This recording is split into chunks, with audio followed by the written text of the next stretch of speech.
Okay, objections. Got it. So, yesterday I posted and I asked what were the most common objections that you hear when you're reaching out to people about sponsoring. And, there's 6 or 7 that seem to come up again and again. So, I'm going to go through and I will briefly talk about the ones that I have experienced and the ones that you've commented. If there's something I'm not touching on, or if you have a question or whatever, feel free to pop it in the comments. Say hi as you jump on. Any questions, I'll go back through when I can. Even if I don't get to them on this video, I will go back through and answer them for you. But a couple things I want to say first before we get going. My laptop, it keeps trying to fall off the desk. This is what happens when I go without notes. The biggest part about overcoming objections has nothing to do with what that person on the other side of the computer screen is saying. It has nothing to do with that person. It has to do with you. And so the first thing that you need to be comfortable with when you're reaching out is you. So I see these comments that are like, well, I don't want people to think I'm annoying. I don't want to come across as annoying. Well, if you think you're annoying, people are going to think that you're annoying too. So for me, I don't think I'm annoying when I post. I post about how much I love my job. I post about my cute kid. I post about how fun it is to take vacations all the time for work and to get paid to play with makeup. That's awesome. And what I'm posting about is how happy I am with the life that I have.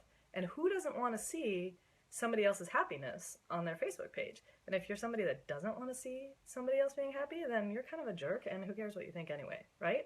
So for me, I don't think I'm annoying because I'm not posting join my team. I'm not posting buy from me. I'm not posting host a party and all these swear words in our business that you should never be saying anyway. I'm sharing. I'm talking about how much I love what I do and using those basic principles of attraction marketing.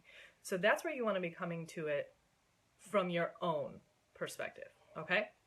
But we'll talk about how you address those objections when you get them. When it took Carrie, my sponsor, and I'm sure when she watches this back, she'll chime in. It's ridiculous how many times I told her no before I actually signed up. And when Carrie spoke at convention, she said something that I just loved, which was, no isn't no until they're dead. Because I have a lot of people on my team who told me no the first time, or the second time, or the third time, or the fourth time. Brooklyn McDermott told me no for 6 weeks as I was begging her and begging her and begging her. And I told Carrie no for months. And obviously we came around and obviously have had some success. So when somebody is giving you an objection, that's a good thing. Because if someone is truly not interested, they're going to say something like, no thanks, I'm not interested. Or thanks for asking, but no. They're not going to feel the need to give you some kind of excuse. They're just going to tell you no. So often when somebody is saying, I'm too busy, or I don't know enough people, or I'm not any good at sales, that comes from a place of fear because they think they're not going to be good at it. And so what you want to do is help them work through that fear without coming across pushy or without disregarding what they have to say. So yesterday, I was going through the screenshots that you posted on Carrie's video, and the number one thing I saw across the board is way too wordy. Way too wordy. And you're saying stuff like, well, you get free makeup and you get paid every 3 hours, and you need 125 to stay active for 3 months, and then if you hit pink, you make 3% on your team. They don't need all that. Listen, step back, and instead of going through your script, listen to what they're saying to you. Listen to what they're telling you, because maybe somebody's signing up and they don't care at all about the money. They are a stay-at-home mom whose husband makes a ton of money, who wants to do something where they feel like themselves again, or maybe they have a really good job that, maybe they're a professional who just wants something a little different and is fun. And if you're sitting there going, well, you get paid every 3 hours, and she's like, okay, you've already lost me because I don't care. Listen to what they're telling you. So, Christy, funny, I just saw your comment. I have never been told that I look like her or resemble her. The last live I did, somebody said that too. So maybe I speak like her. I'll have that kind of raspy voice like she does, so that might be why. Just looking to see if there's any other questions before I move on. Okay, so what I'm going to do is briefly go through some of those objections. And if I leave one out that's important to you, shout it out in the comments and I'll try to address it. First one I'm going to cover is I'm too busy. Because that's my favorite. That's probably the biggest one that I hear. And for me, I came into this business, and that's what I told Carrie, I think. I was too busy. I was working 50 hours a week. I had a high-stress job. I was the mom of a toddler. I became a single mom shortly into my journey.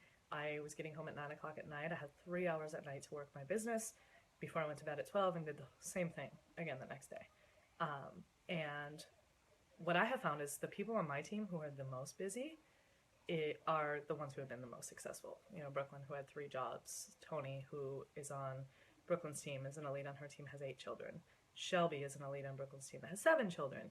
Krista, who is one of my top sellers, works full-time managing a salon and was pregnant when she joined and had another little child at home, and her son's had some health issues. And busy people are better at this. And so when somebody comes to me and says, I'm busy, I say, great, that's awesome, because that means you already know how to juggle multiple things in your life and do it well. I love busy people. That's who I want on my team. That's who I look for on my team, because I know that you have what it takes to be good at this. Because again, this is coming from fear, right? They want somebody to tell them it's going to be okay. You're going to be able to do this. Now, what I don't want you to do is discredit how busy they are, because everybody's busy. And if you say, well, you're not really that busy, they're going to be offended. So another thing that you can talk to them about is, okay, put it back on them. How much time do you think you need for this? Because maybe she just has no idea. And if you are doing something that they think is going to be another thing on their to-do list, they're not going to be interested, because who wants something else on their to-do list? So what I do is I talk to my potentials about their life and what they do. And so I say, okay, if this becomes something that you have to put on a to-do list, it will never work for you, because you're going to put it off and put it off until you have a free day, and you will never have a free day, because we never do. So what I want you to do is think about the way this business can work with what you're already doing. So maybe you're a yoga instructor. How can you talk to the students at your class? Maybe you're already on Facebook a lot because you're in an office. So how can you tweak those posts a little bit so it's not salesy? Maybe you're, and I'm giving examples from recent people who have joined my team. Maybe you're a trainer in an equestrian facility. Awesome, you have people coming through that door every day. You've got this, you can be talking face to face, and maybe you don't have to worry about Facebook as much. So how can you make it work for what you're already doing? Okay, and I'm trying to go through these briefly because I don't want to keep you too long, so if you have questions, let me know.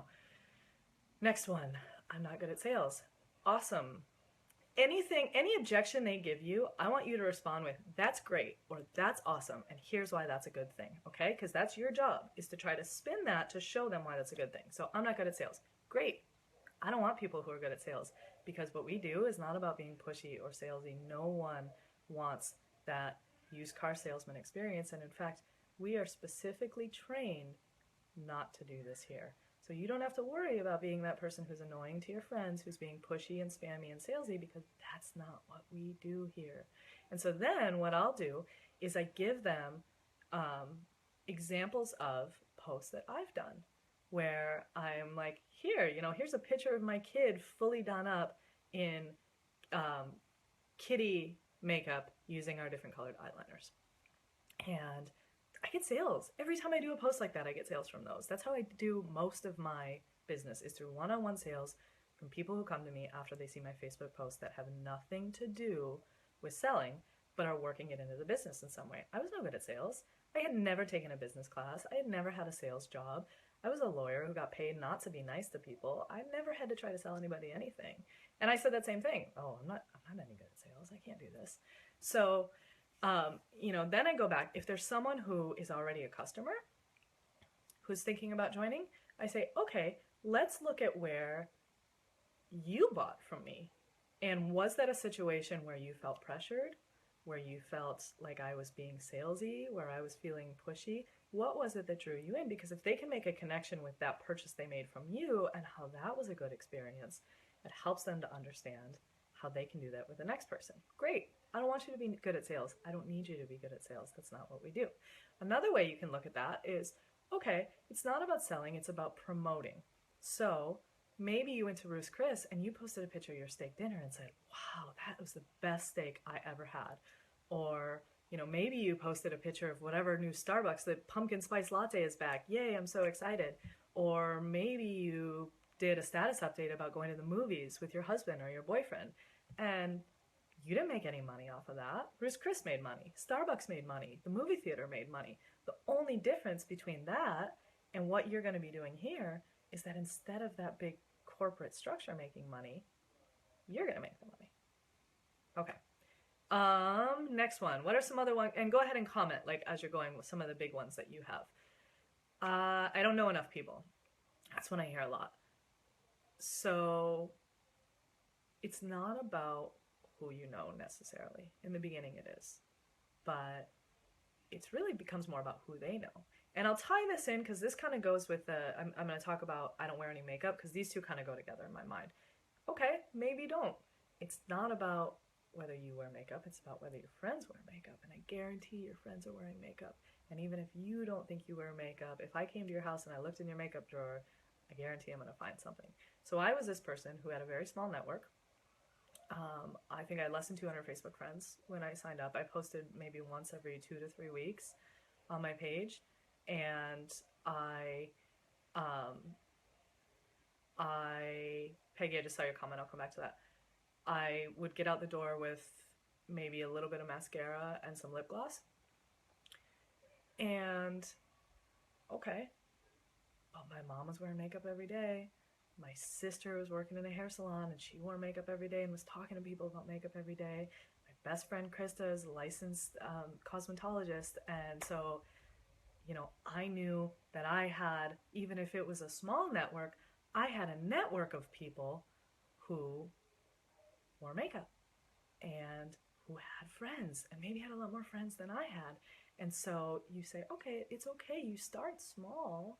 You can start small and then you look at who they know because that's really how you'll grow your business. Kelsey Stacy, who's one of the top sponsors in our entire company, she lives in this tiny town, Whitefish, Montana.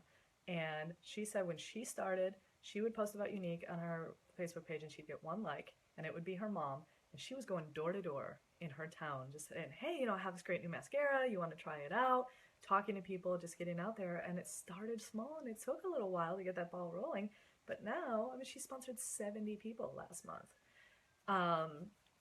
Okay, so I saw a comment I wanted to come back to. Oh, no responses. Okay, Peggy, so when somebody doesn't respond at all, what I'll do is I usually give it a couple days. And it depends on, on Facebook, it's nice. You can see if they've read the message or not. And it's hard not to take a no response personally, right? You're like, oh my gosh, she just totally ignored me. That's so demoralizing. How many times have you looked at a text message or looked at a Facebook message and responded in your head or wanted to come back to it and then your kid starts crying or dinner's ready or, the stoplight turns green or whatever and life gets in the way and you forget about it. And then maybe a week later you're like, oh, I never responded to Sarah. So I try to give them the benefit of the doubt. So what I do is I'll wait a couple days and then I come back and I say, hey, I just want to make sure you saw this. I know life is busy. That's it. Just leave it like that. And 9 times out of 10, they'll come back. Oh my gosh, I'm so sorry. Some excuse. I'm still interested. At that point, if they still don't respond, I let it go. And I don't let it go forever. I'll put them on a list of people that I'll come back to in 2 months, 3 months, whenever I cycle back through those potentials, because life changes for all of us all the time, and maybe their circumstances have changed. But I always kind of give them a second chance because I know I'm really guilty of sometimes needing that little reminder. Even those of you who are on my team know this, that sometimes I need that little reminder to respond to.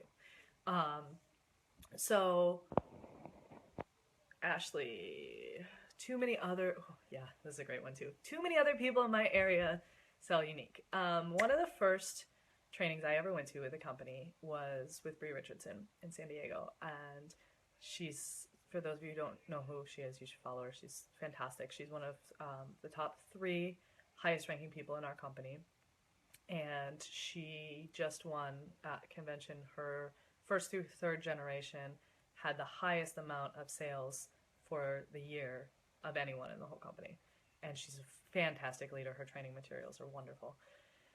She said, unless you can sit in a restaurant in your town and look around the restaurant and tell me that every person that you see is somebody that you have talked to about this company and has given you a definitive answer, your town is not saturated, oversaturated.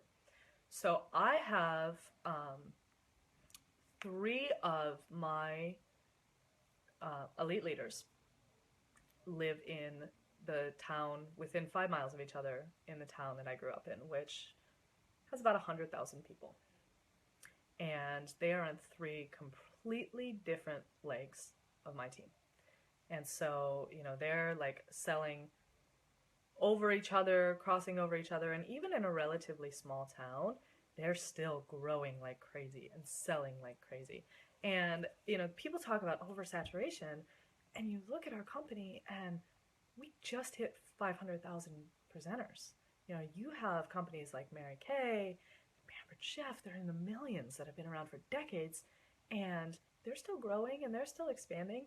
And when I used to work, I worked at a law firm in Phoenix, and there was a Starbucks on every corner. Not exaggerating, 4 corners of this street, there was a Starbucks on every corner. And every time I went into one, there was a line.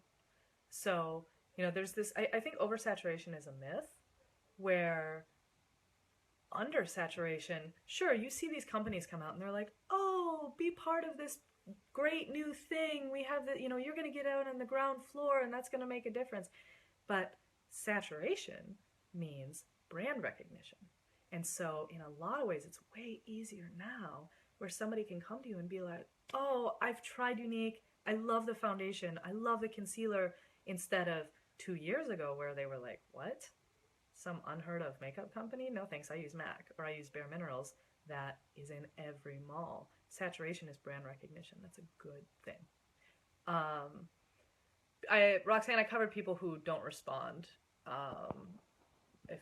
When we're done, it's maybe like 5 minutes back from here.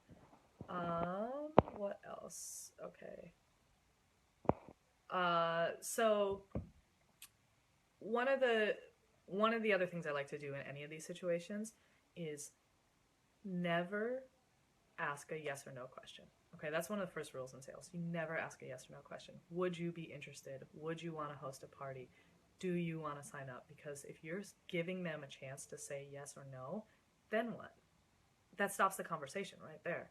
So instead, you say stuff like, hey, what did you like best? Or one of the things I'll do a lot when I reach out is, I'm really looking for busy people because that's where I found the most success on my company. So, I know you're a busy mom, or I know you're a working professional, and I am really looking for referrals right now. So if there's anybody that you could think of that would be great for this business, I'd love it if you would pass the word along. And then I wait, and hopefully they get back to me right away. And oftentimes they'll say, well, what about me? I'm kind of interested in. So it takes the pressure off because they don't feel pushed, and it lets them say, oh, I might be interested too.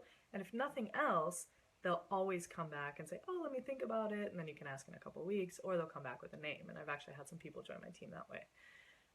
Okay, I'm trying to remember the ones I've gone through. I'm too busy. I don't wear makeup. I'm not good at sales. I don't know anybody. Let me look at your list. Enough people in the area.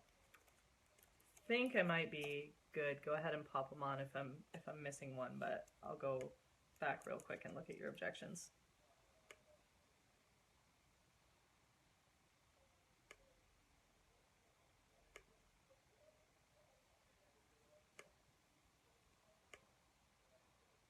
If you've watched any of my videos before, you hear me talk about the lead paint in my walls and how my connection is always awful here.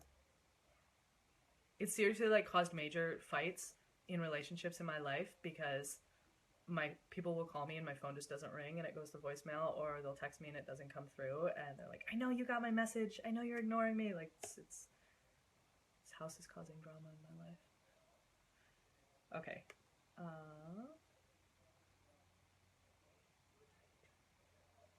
Objections. And I'm going to give you, before we wrap up, I'm going to give you your task for today.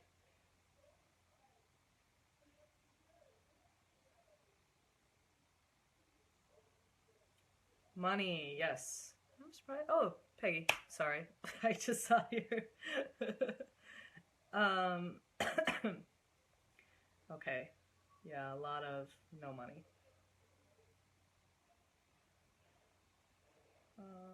Too many people already selling. Not a salesperson. I think I've covered all the other ones. Just go in real quick. Okay, so I saw two more I want to cover. Not having any money and had tried a different company. It was unsuccessful. No money is honestly, that's the hardest one for me because I never want to push somebody to be in a situation where they're uncomfortable, financially uncomfortable.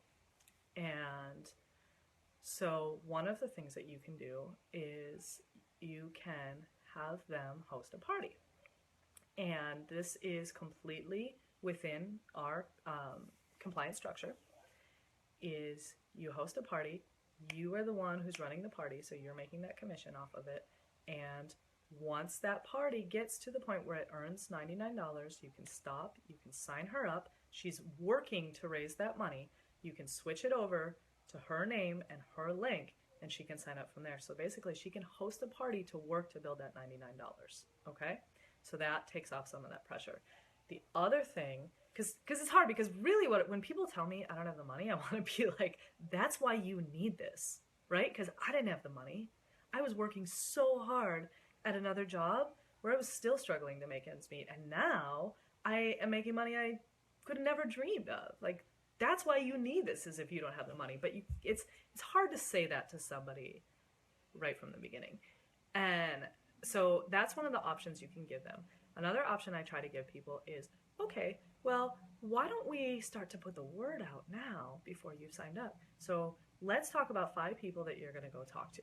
Your easy people, right? Your mom, your sister, we hope easy people, your best friend, and see if you can get some sales lined up. Because if you know that you can go into it with maybe 5 sales or work together to see whatever that goal is, then that takes some of the pressure off because you know that you've already made your investment back. I know I've seen other people who talk about like give up Starbucks for a week or, cut back here, cut back there. And first of all, I'm never giving up my Starbucks, okay?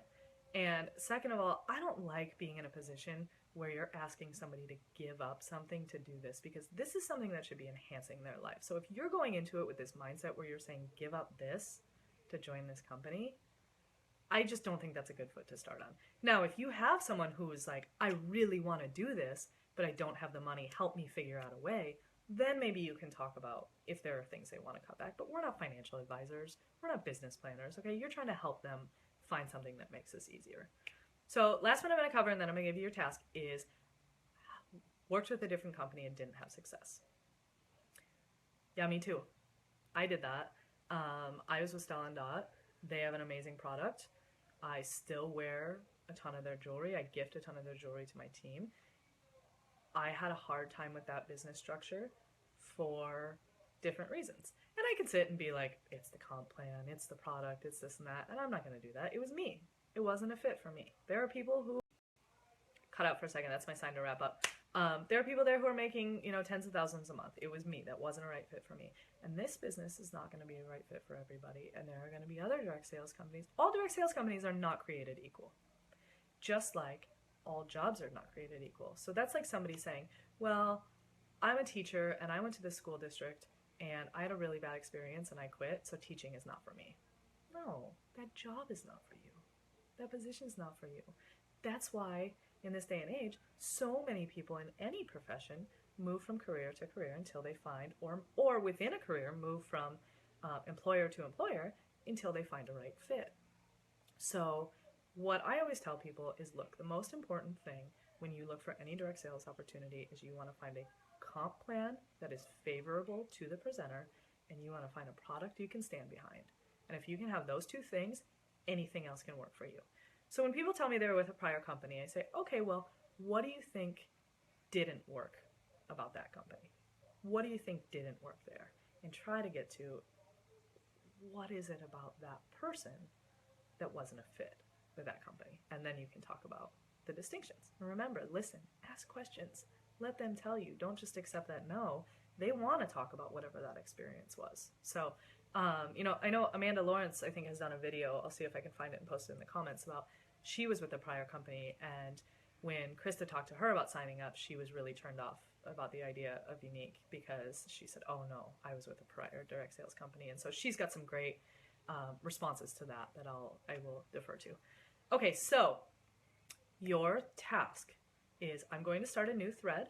I'm going to call it Day 10 Task, and what I want you to do is I want you to go back to those conversations that you were having, and I want you to find somewhere where they had an objection, one of the objections that we just talked about, and I want you to go back and address that objection in a way that we've discussed on this video and post your screenshot. Now, if you've already addressed it in a way that maybe now you realize wasn't ideal, then I'd like you to either look for a conversation where you kind of let the objection go, like I'm too busy, and you're like, okay, thanks, or let it go, or continue to be having those conversations that you should be having this week anyway until you get to an objection and then stop. And so because of that, I'm going to give you a couple days to complete this, okay? I'm going to give you through, what's today? Wednesday? So let's say through the end of the day, Friday, to complete this task. And I want it to be your first response to an objection, not where you already responded and then came back and said, oh, okay, here, new answer, because you know that's going to sound disingenuous. Now, those ones that you didn't give a full answer to, or that you gave a prior answer to, excuse me, that wasn't maybe what you wanted to say, what you do with those is don't let that conversation die. You just wait a couple days and then come back and say, hey, you know, oh, I just wanted to show you this great new look. I think this eyeshadow would look great on you, or something just to kind of keep that conversation going that's not directly related to their no. So, okay, so I want you to go out there to get objections. I want to see those screenshots over the next 3 days. Remember, no matter what they say, you say something like, awesome, here's why that's not a problem, okay? Always put that positive spin on it, because if you are looking at this in an upbeat manner, they're going to do the same. Okay, so thank you so much for spending a little bit of your Wednesday morning, Wednesday afternoon with me. And if you have any other questions, feel free to drop them in the comments and I will get to them when I can. Have a great Wednesday. Thanks.